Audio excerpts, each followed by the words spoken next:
Hello Norwood, it's Friday, August 30th, and I'm Kiki Thaxter. I cannot believe it's already Labor Day weekend and teachers and students are getting ready for the start of the school year. And NCM is ready for the fall season, which Ron Marshalsea can catch you up on later in the show. We learn about the hail that bombarded Norwood, but first, this time next year, we will welcome students back to school in the brand new Coakley Middle School. This summer, the crew on site at the CMS have been working hard. Let's go take a look at the progress. And now it's time for our monthly Coakley Middle School update, the construction update. Joining me as always, Bethany King, Senior Project Manager for W.T. Rich. So tell me, Bethany, what's been going on? A lot. I say that every month. You can see actually right behind us, some walls are finished, they're painted. We continue to work the CBA pathway. So we actively in the C area have millwork going in. The windows are done. Most people probably from the town can see the exterior finishes are all wrapping up. So those panels that we were talking about are started on the east. Flooring is starting as of this week. Paint you can see. So a lot of finishes there. And then we're actually finishing up the rough-in Zone A. And you know, we're in here, there's so much natural light coming in here. We don't have any lights on here. This is all natural light, and it's about almost 10:30 in the morning. So, yep. And I know AI3, they love natural light. That's one of their big things. Is it easier, harder to do like these curtain walls? The curtain walls, I mean, we have Chandler Architectural Products here doing our curtain walls. They do a great job. The curtain walls are much larger openings than the typical storefront, so it takes longer. But they come together pretty well and pretty easily. We're standing right now in the media center. So this is one of the biggest curtain wall openings we have on the project. This specifically took almost a whole month to finish from start to finish. Yeah, the inside is coming along. There's obviously a lot going on on the outside too. I mean, unlike the high school, the media center here is on the second floor. Yeah. And that seems to be a growing trend.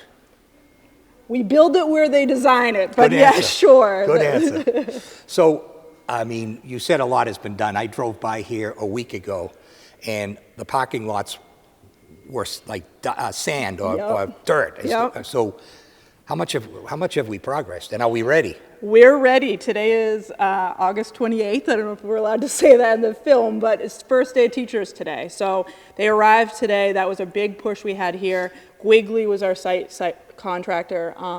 Students are starting on September 4th. So we have been pushing since school got out until this week to make sure everything gets wrapped up. Under those parking lots, there is a lot of infrastructure. The drainage, water lines, sewer lines, electrical, they all had to get buried for us to then just put that parking lot in place. So yeah, the site fences have been moved back and we're kind of back in our own little hole here. Yeah, and that's one of the things we said early on when we said, we saw all that infrastructure before it was in there.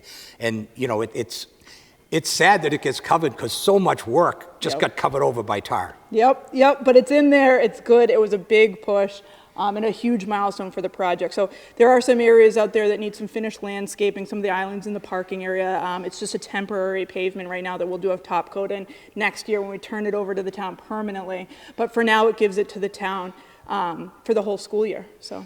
And we're not quite totally buttoned up yet. No, for the building? Yeah. No, we got some time left. The gym, they're still putting some curtain wall down there, the windows as people typically call it.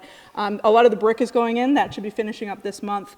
And then, again, those panels that are going up. Right now, it looks like people can see it's a brownish material. It's actually insulation that's going on the building, and those get covered with those gray panels. Okay, that's funny. I was going to ask you that because when I drove by the other day, I said, I don't think it was supposed to be that color. No, it'll be gray. So again, the east side that you can see kind of from the tennis courts and from Hosbrook over there, those are the permanent color panels. And then you also have some blue metal panels. So it'll be nice when it's done. Everything's going swimmingly, I guess is what I was trying to say.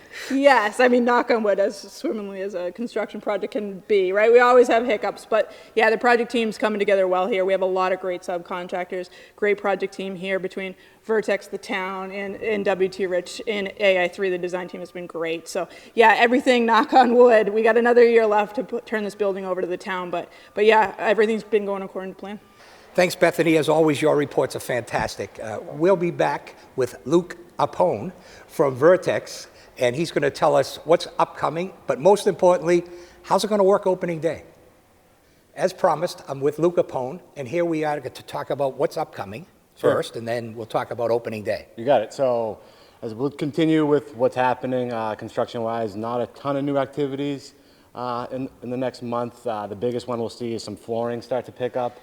And then the MEPs, the mechanicals, electrical, plumbing, fire protection, getting all their conduit piping in the ceiling and in the walls so we can close up all the walls. That's a big push over the next month, 6 weeks to get those trades out of here. As Bethany mentioned, Bass will continue outside to install the finished panels and make their way around the building as the brick finishes up actually over the next few weeks here. Okay, do we have a target date for the building being buttoned up?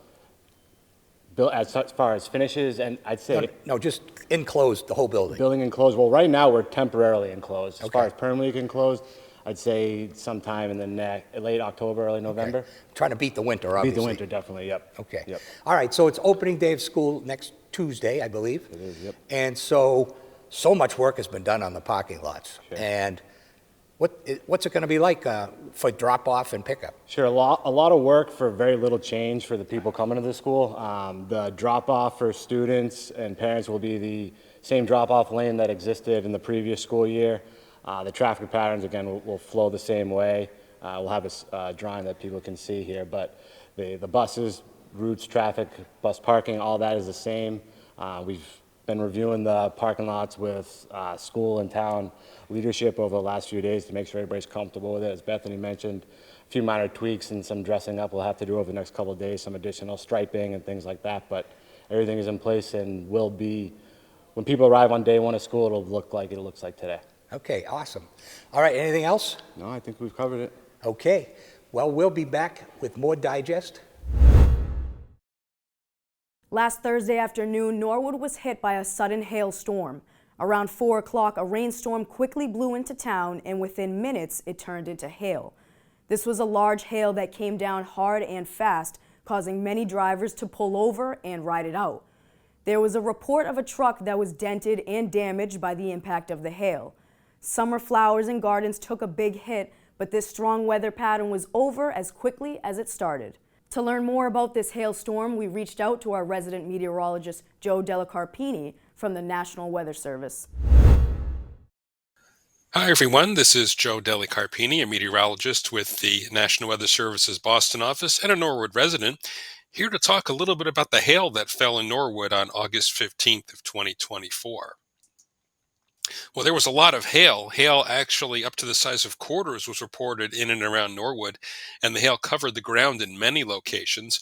There was even some larger hail up to the size of golf balls that fell in southern Rhode Island, but most of eastern Massachusetts did see at least some small hail across much of the region that afternoon. Here's a look at the radar loop from the storms that produced the hail, and you can see as the loop begins again, the storms originated up near Nashua and Lowell and dropped southward, passing through the Norwood area around 4 p.m. In addition to the hail, there was also a lot of very heavy rainfall in a short period of time, which led to a lot of street flooding, not just in Norwood, but in many surrounding communities as well.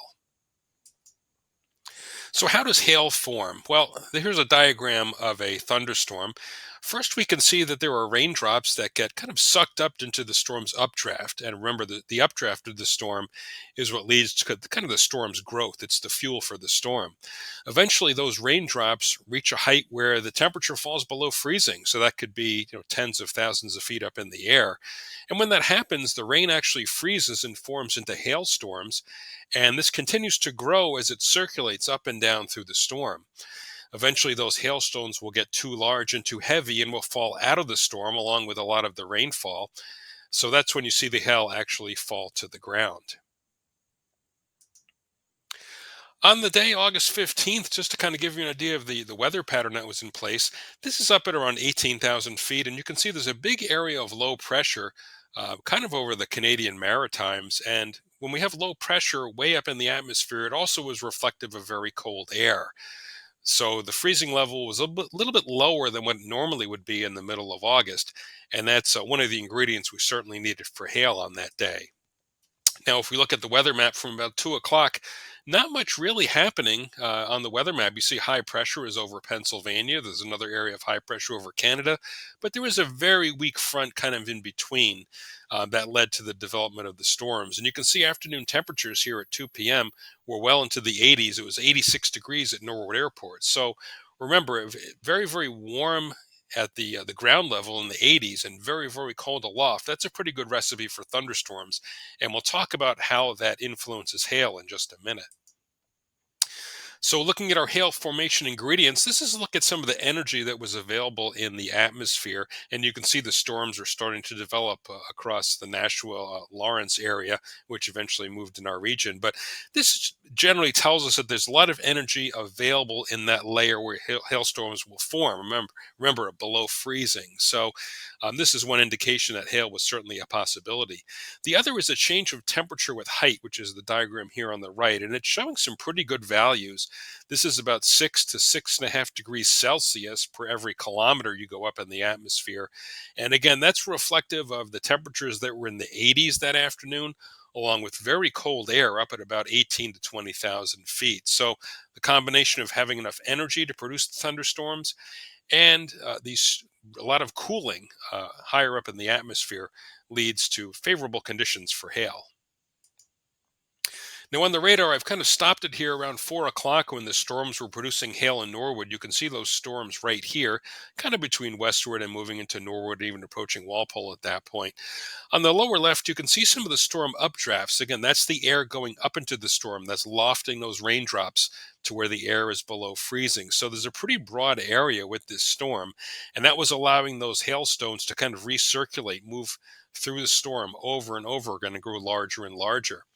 Now, the radar also has a couple of algorithms that we like to look at. One here on the top right is the probability of hail within a thunderstorm. And you can see the values are pretty high. These darker purple and even white colors show you chances of 80% or higher that the storm was producing hail. And we know for a fact that was certainly the case. It can also produce an estimate of hail size, but keep in mind this is where the radar is actually sampling the storm. And when the radar is sampling over Norwood, it's roughly about 1,000 feet off the ground. So it's not sampling at the ground level. It's actually a little bit above our heads. But in this case, you can see there are hail estimates of 1 to maybe even 2 inches in diameter. Now, those didn't make it down to the ground, but they were likely up in the storm and melted a little bit on the way down. Again, temperatures were well into the 80s, so hail's not going to last certainly too long on its trip down toward the ground. So using the combination of radar and looking at the updrafts and using these probabilities really helps us as meteorologists determine what the threats are from a storm and how large the hailstones will be. So that's a quick look at our hail event, which was pretty impressive here in Norwood on August 15th. We don't see hail too often in these parts, and certainly not hail reaching the size of quarters or larger. So if you have any questions, feel free to reach out to me by email. My email address is joseph.delicarpini@noaa.gov. Thanks for listening. When Norwood News returns, we tease a future segment with Foodie Joe. We find out what's happening at the Moore Memorial Library in September, and a recap of a few government meetings from the past week. Are you aware of Norwood Community Media's weekly newsletter? If you are interested in signing up, all you have to do is go to our website, norwoodcommunitymedia.org. Once you're there, scroll to the bottom of the page and click on the Sign Up for Our Newsletter button. All you have to do after that is fill out your first and last name, your email, as well as your zip code. Once you press send, at the end of each week, you will have our newsletter in your inbox, ready for you to catch up on all things Norwood.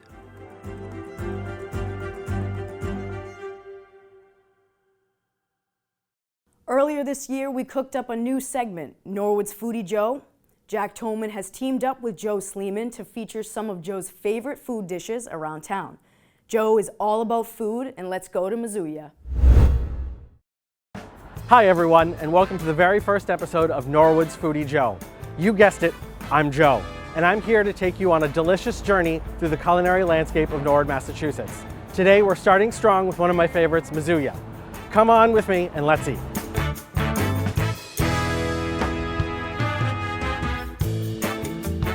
Here we are in Mizzouya, a local Japanese restaurant specializing in ramen and sushi. Today I'm getting the Tenkatsu ramen, one of my personal favorites that I always get with my family. I've had it over 24 times and I don't plan on stopping anytime soon.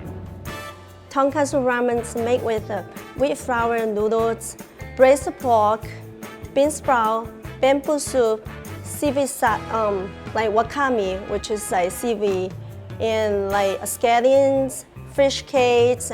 We have also salty soy egg, come with that all together. The broth is really rich, and then it's like creamy taste and super yummy.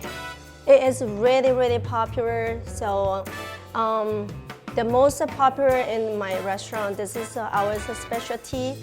And like sometimes we can sell like 100 bowls of ramen noodles in one day. Here's your tonkatsu ramen noodle. Enjoy it. Thank you very much.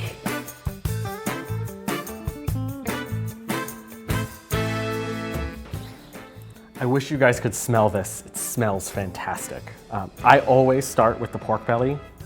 It's like bacon, but better, which feels weird to say. But it's fatty, it's tender, it's seasoned to perfection, and it goes so well with the broth. I could eat so much of this. The broth is rich, a little bit fatty, nice and salty, perfectly seasoned. You can tell, like a lot of love went into this dish. And then the icing on the cake, there's these soft-boiled soy eggs that I absolutely live for. They're filled, you can see the jelly inside it. It's almost like having like an egg jam, but it's salty and savory and delicious.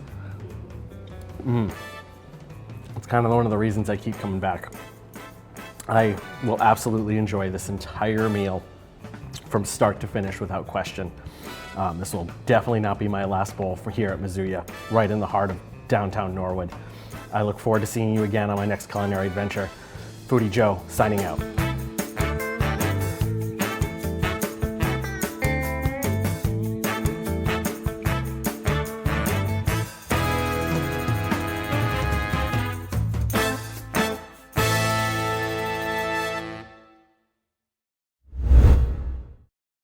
Tune in next week for a new Norwood's Foodie Joe and join Joe as he tastes the pizza at a famous Norwood location that opened in 1939. NCM has a great partnership with the Morrill Memorial Library, and Library Director Clayton Cheever continues to provide a Morrill moment each month. Here's the September edition with some back-to-school resources. Greetings, library lovers. Welcome to the Morrill Memorial Library, Norwood's public library for everyone. I'm Clayton Cheever. I use he, his pronouns. I'm your library director. Kids ages 9 to 12 are invited to come to the library on Monday evening, September 16th at 6 to turn a t-shirt into a decorated tote bag to hold all your school supplies this year. We'll provide one t-shirt per participant, and you can bring additional shirts. The best part, no sewing is required. Register your kid today as space is limited. Make sure you stop by our booth and say hello at Norwood Day this month, happening on Saturday, September 7th. We'll once again be hosting a henna artist so you can go home with some free henna body art. I recommend stopping by as early as possible. The line has gotten pretty long in past years. Our annual Sustainability Stash Share is happening again this month. Drop off any odds and ends you have left over from past craft projects starting on Thursday evening, September 12th, and all day on Friday the 13th, and then come back for the Stash Share on Saturday, September 14th. No money, no trading, just bring a bag because you're certain to find something to take away as well. As the new school year starts, we can all benefit from focusing on our education. We have a great online tool to help. Our Great Courses library collection is accessible through the Libby app or directly from the online resources page found under the reference and research menu on our website. Once you get through and get the free 7-day pass, you'll have access to hundreds of unique courses to feed your curiosity. Each lesson's about 30 minutes long, and you can sample a few or get serious and take an entire course. It's self-directed learning at its finest. We're happy to make recommendations, just ask us. You can learn to draw, improve your understanding of investments, dive into music theory, and so much more. Why not get started today? Are you ready to dive into some fantastic reads? Whether you're young or young at heart, we've got something special for everyone. Let's jump right in. First up, for young explorers, we have Squawk of Spanish by Gabriela Aldman, illustrated by Romina Galata. This delightful picture book takes us on a bilingual adventure with a parrot who loves to squawk in Spanish. It's a fun and engaging way for kids to pick up some new words while enjoying a colorful story. It's perfect for sparking a love of languages early on. Next we have We the People by Ora Lewis and Evan Sargent. This book is a vibrant and accessible introduction to the U.S. Constitution for kids. With its lively illustrations and easy-to-understand explanations, it makes learning about history and civics a blast, and it's a great way to inspire young minds to think about their role in our democracy. Now, for our more experienced readers, let's turn to Dare to Speak, Defending Free Speech for All by Suzanne Nossel, the CEO of PEN America. This powerful book is a must-read for anyone interested in free speech and its complexities in today's world. Nossel provides a thoughtful guide on how to navigate the challenges of speaking up while respecting others. It's insightful, timely, and incredibly relevant. Finally, we have Jimi Hendrix Live in Lviv by Audrey Kirkov. This novel is a quirky and captivating tale set in the Ukrainian city of Lviv. It weaves together the lives of the eccentric characters with the spirit of Jimi Hendrix, creating a unique and unforgettable story. It's a perfect pick for those who enjoy a mix of humor, history, and a touch of the surreal from an author long listed for the Booker Prize last year. So there you have it, 4 fantastic books to add to your reading list. May you find a cozy sun puddle and enjoy some great times reading. Now, all this time taking care of your mind, I hope you're also working to take care of the rest of your body. I have something here that you can do while you're reading, a set of hand grip strengtheners. In between your visits to the gym, you can keep working on your hand strength with this easy-to-use tool. You simply set the resistance to your preferred level and let the built-in counter keep track of your reps. Try it out and see if you want to get your own or just borrow ours occasionally, much like I use our cookbooks. This hand grip strengthener and so many other great games, tools, puzzles, and more can be found in our Library of Things.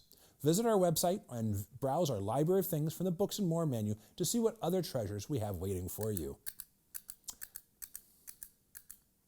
Before I sign off, I want to thank our dear friends of the library. The Friends provide program support throughout the year, including the funds for crafts and supplies for programs for kids and teens. Please make sure you have an active membership in the Friends and support them whenever possible, as they make possible so much of what we present here. We are so grateful for all the support. That's a wrap for this Moral Moment. I'm Clayton Cheever, your guide through the wonders of the library, wishing you a sweet September. We can't wait to see you at the library and at the weekly farmers market every Tuesday through the end of the month. And now we're going to toss it over to Ron Marshalsea with the first sports update of the new year.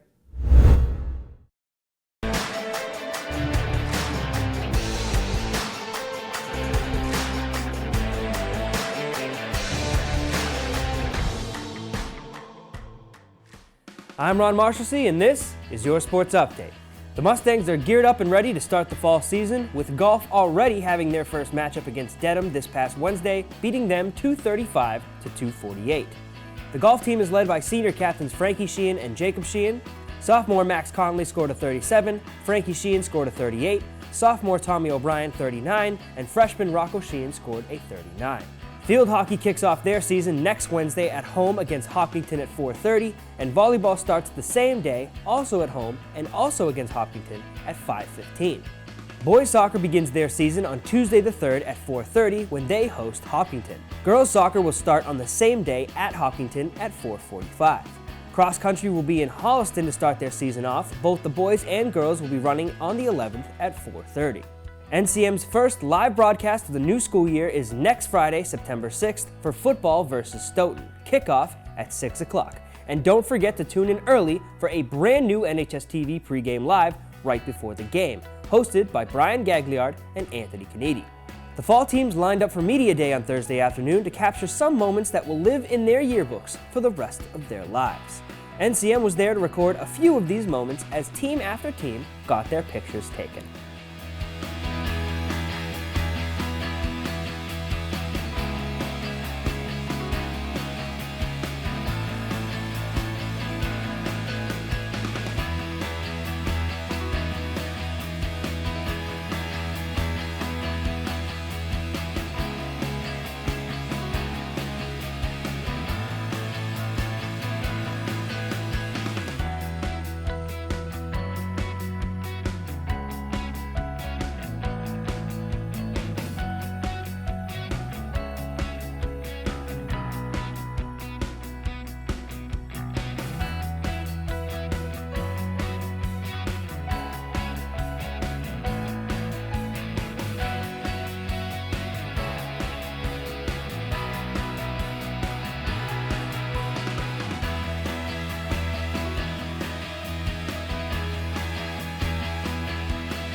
And that is all I have for this sports update. I'm Ron Marshalsea, and Norwood News will be right back after this break.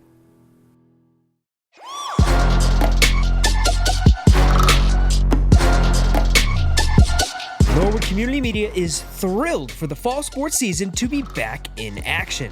Our coverage of Mustang sports kicks off on September 6th when the Norwood High football team squares off with Stoughton at 6 o'clock.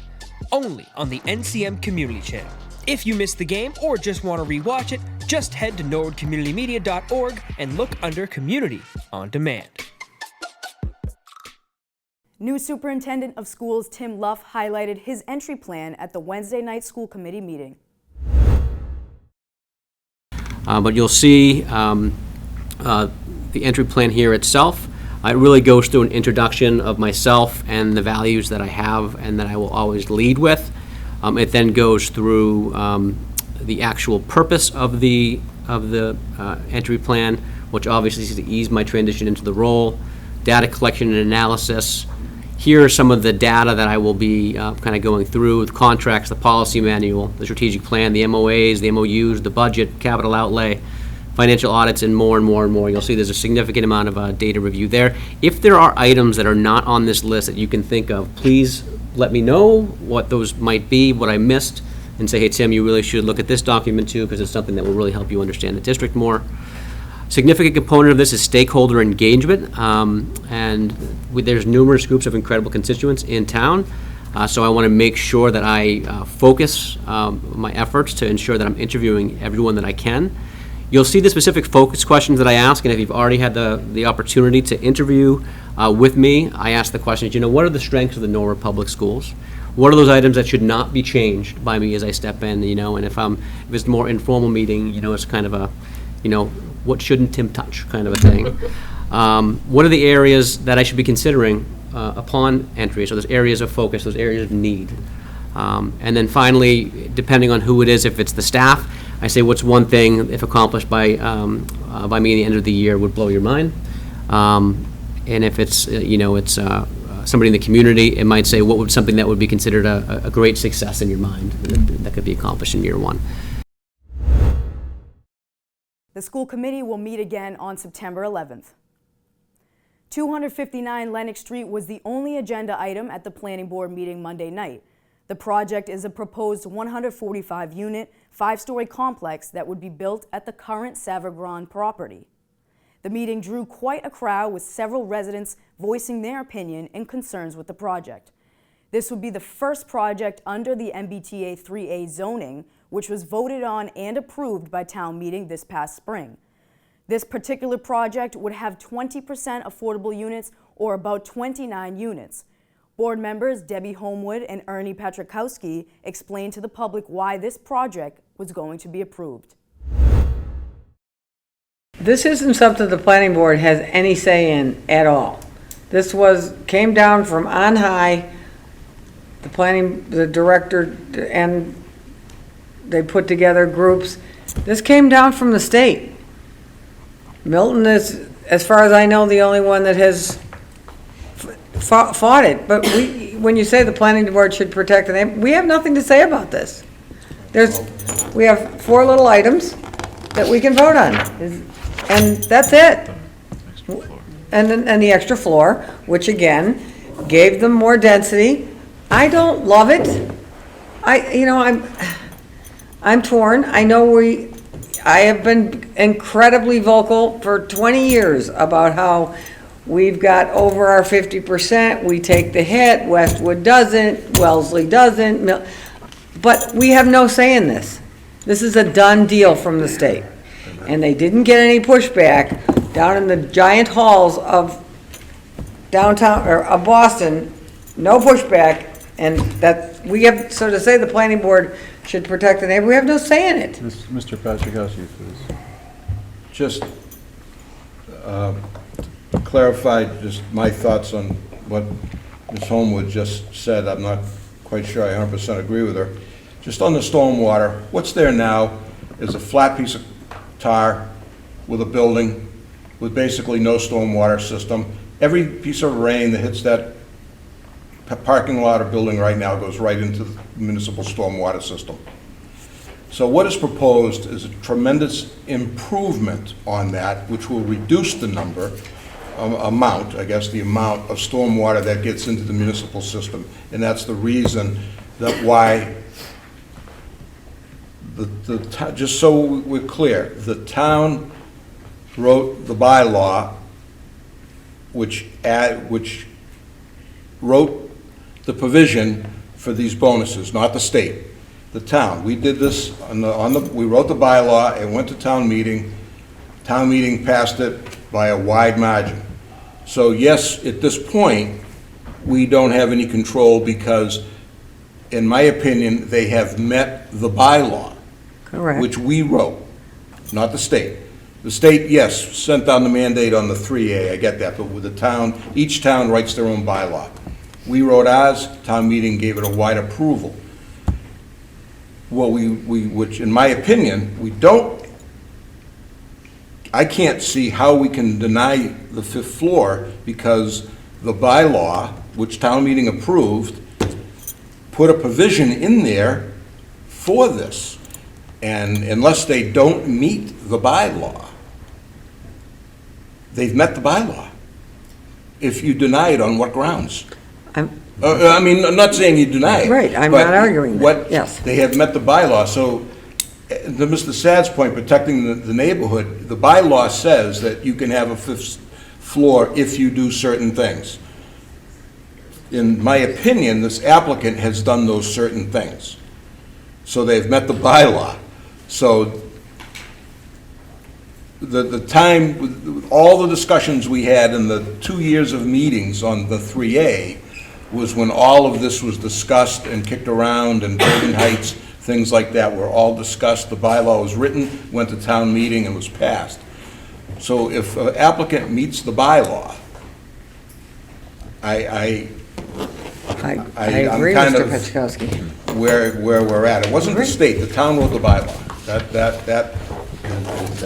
The state told us to write one, but we wrote it and passed it. The board ultimately approved both the special permit and site approval with exceptions. The planning board will meet again on September 9th. The Community Preservation Committee held a public hearing at the Senior Center Wednesday night. They held a presentation and answered questions about the proposed project at 20 Vernon Street for affordable veterans housing by Caritas Communities Incorporated. The hearing began with Caritas delivering a presentation about what they are looking to do at 20 Vernon Street, followed by questions from the committee and the public.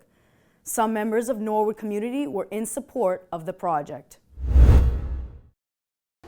When there is a build-up for war, many place signs on their lawns that say, "We support our troops." But what exactly does that mean? Where is the line drawn showing how far our support for our veterans goes? Will we go as far as is necessary to provide decent, suitable, stable housing for our veterans when they return home? Or is a perpetual trip through the state shelter system sufficient support for our troops? Is that good enough? I don't believe it is. I ask that you support this project. I believe that it is altogether fitting and proper that we should do this. Thank you.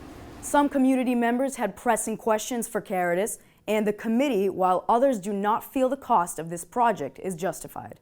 I love the idea that you've never sold a property. What I struggle with, based on some of the information I received as a member of the working group, is that in other communities, you have soft debt, or you have something like that. In the spring and over the summer, we have asked about a clawback or something.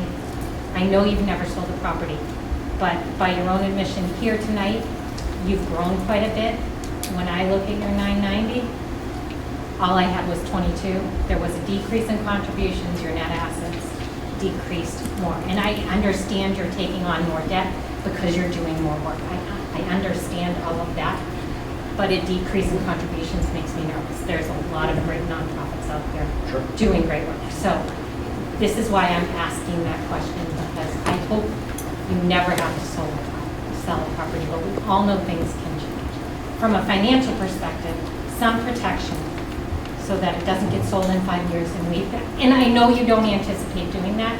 It's just I would like people to consider that. I haven't seen a new agreement. You shouldn't ever towards- rely on a buyer saying we're not going to sell the property. Correct. That should not be what you rely on. Yeah. You should be legally protected, and if that means a clawback agreement, absolutely.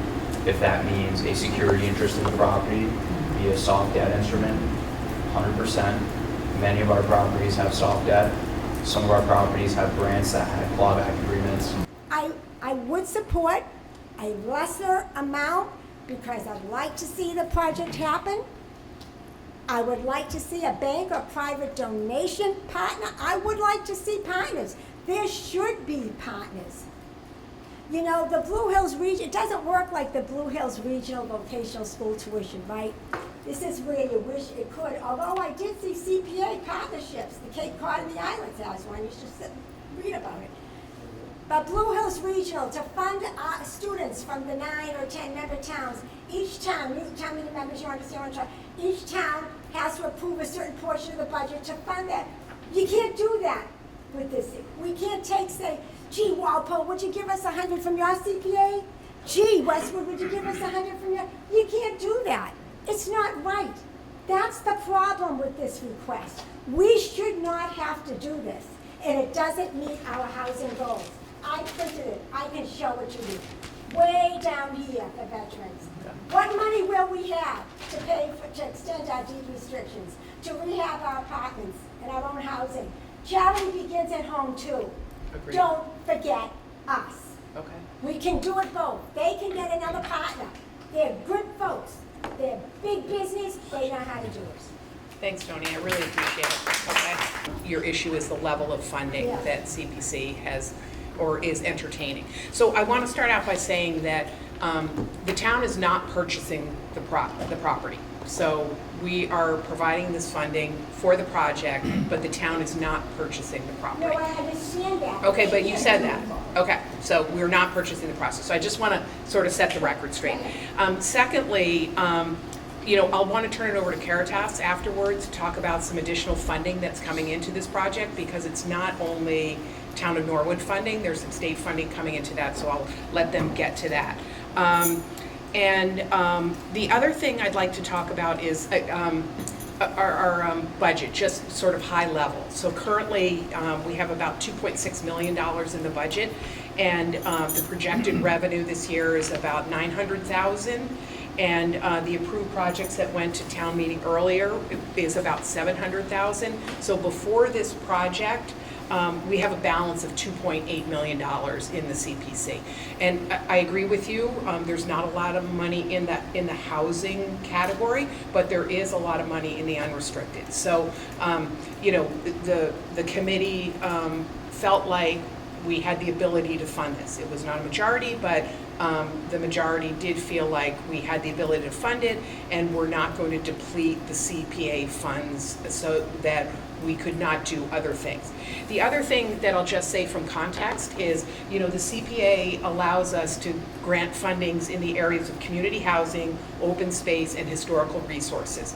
And to date, we've 46% of the funds that we have allocated have been to open space, 45% to historical, and 9% to housing. And so of the housing projects, there's been 3 over 7 years. 2 were related to the housing trust that the planning board belongs to and helps network and plan and do housing plans.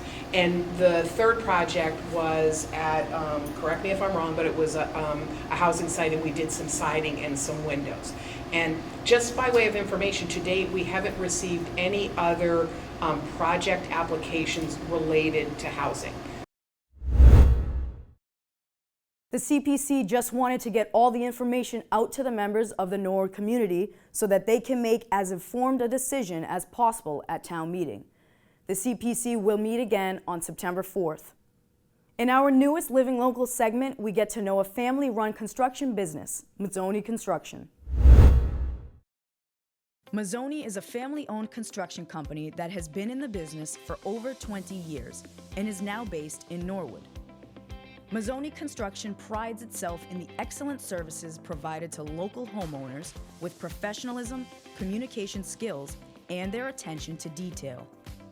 My name is Bruna. I am the partner of Mazzoni. I also do the head of operations, the daily things, and I work alongside my father and my cousin. It's a family-owned business. So we are located in Norwood, Washington Street, right across from Domino's. I feel like that's the easiest way to explain it. People tend to get lost. And yeah, so we're a local family business.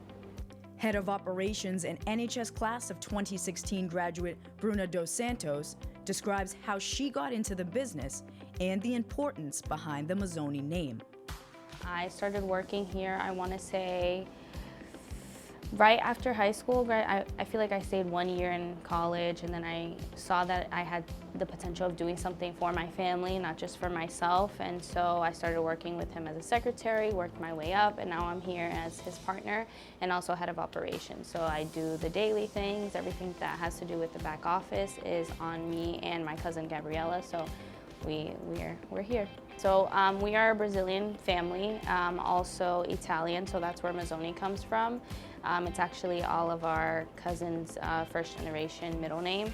And so a way to tribute our family some way, somehow. My father, who actually started this business many years ago, he decided to just name it after us because we have that tradition going, so just give a little bit of legacy to our name. Bruna and Mazzoni Construction is a family company first, and she describes what makes them different from the rest, as well as how they begin each job. What makes us different is that we are just so very tight-knit, and we understand.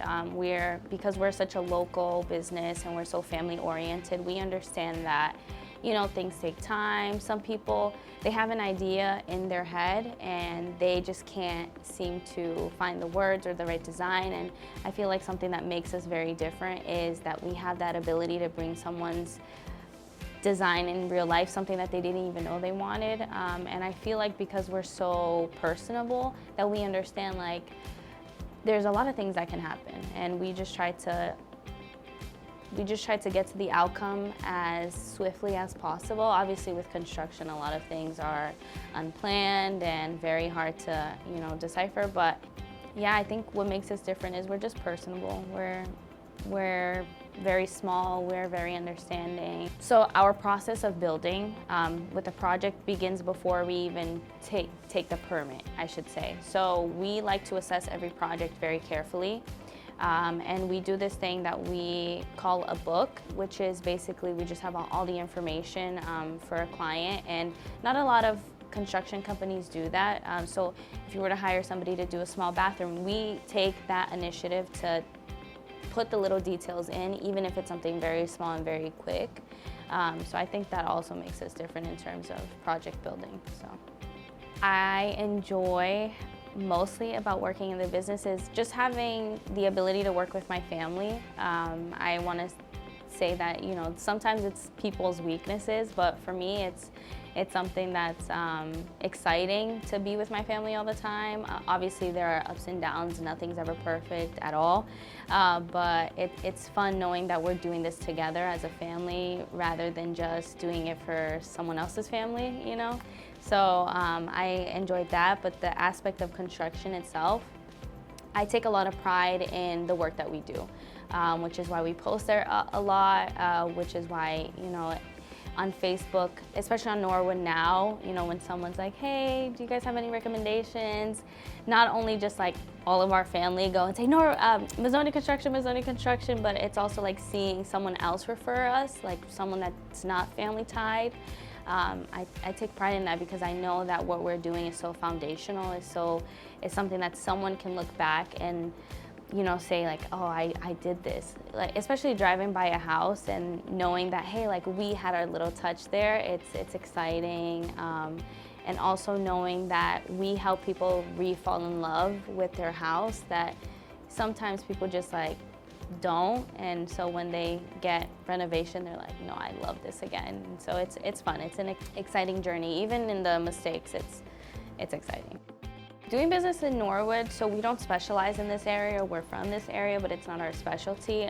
We usually do more upper Mass, like Lexington, Bedford, all of that. So we recently just started dabbling in Norwood, and we just started doing a house, I want to say the beginning of this year. Well, it was a very long process, but we started fully renovating the house this year. It was a house that caught on fire last year.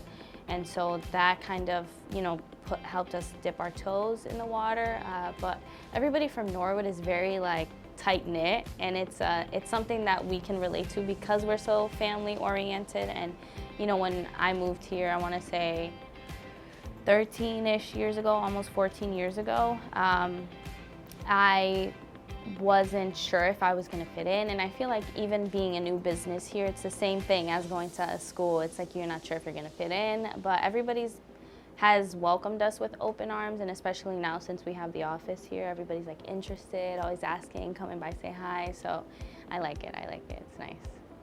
Mazzoni also provides free estimates, and to learn more, visit their website at mazzoniconstructioninc.com and check out their Facebook and Instagram. We also do, because a lot of companies, when you do an estimate, it's not free.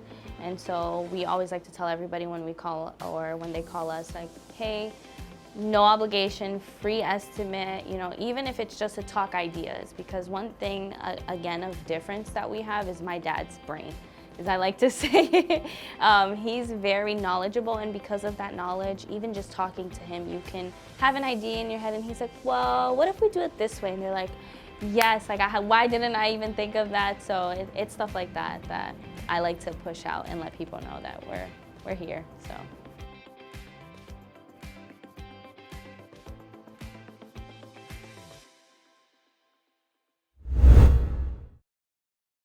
Well, that's all for Norwood News. To stay up to date with Norwood Community Media, follow us on Facebook, Twitter, and Instagram. As always, thank you so much for watching, and have a great weekend.